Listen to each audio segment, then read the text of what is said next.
ready for the revolution.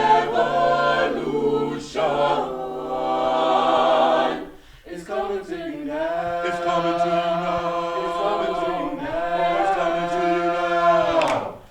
Rising up, now the tide is turning. Feel the heat, yeah, the fire is burning.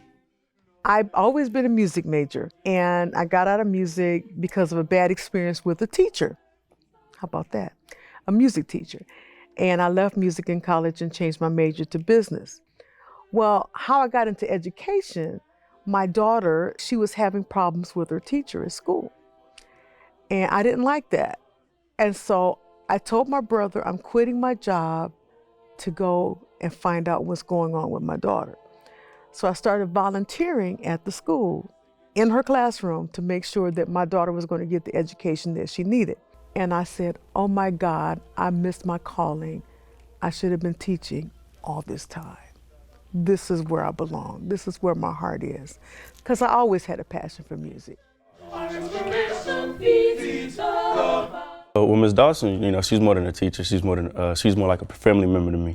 She's helped me through stuff that nobody else can help me through, and then stuff that goes beyond singing, beyond choir. She's helped me through life. Ms. Dawson, she's like a mother figure.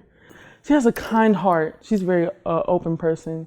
Like, if you need her, she's there. And if you need someone to lean on, she's there. And she's just a mother. We create an environment down here where it's family, and that there is no judgment. There's no condemnation. You can do and be who you are and be accepted. And that's the space that we want to create first before they'll be able to release and tell you what they want, because they know that I love them and I'm that mom. If that's not inspiring, I don't know what is. So without further ado, we would like to invite to the stage our 10th annual Music Educator Award winner, Ms. Pamela Dawson. I received a phone call from Harvey Mason, the Grammy Museum president, who said, Ms. Dawson, I'm calling to tell you that you won the 2023 Grammy. And I cried because I was so excited, didn't think that I was going to make it. Going through the process and listening to the students' testimony, I saw why, because I was more than a teacher to them.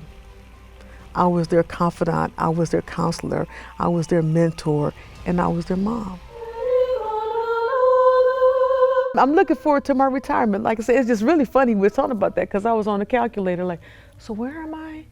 I'm putting together my plan. What does my plan look like? Don't discount it. And I think I'm teaching my daughter. My daughter is a new teacher. She's been teaching for 5 years. She teaches at KJ right here in DeSoto.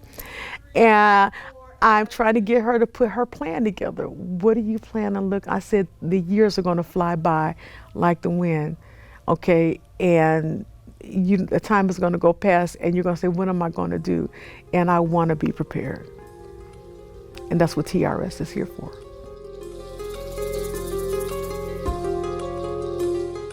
I teach music because I love music, but music changes lives. And a lot of administrators discount the power of our music classes. A year ago, I was about to walk away and hang up my towel and said, I'm done. I can't do this anymore. It's too stressful. And so the advice that I would give to a new teacher is always lock in on what your passion is, no matter what that is. If I want to be the best English teacher out there, I want to be that best, and this is what I want to sow into children. And you have to have the heart for it. If you don't have the heart for it, you're going to walk away. So my advice to new teachers, lock in on your passion. What is it that you want to give? And have the heart for the student. You have to have the heart, because you're not going to get them to buy into you unless you sow into them. Hallelujah.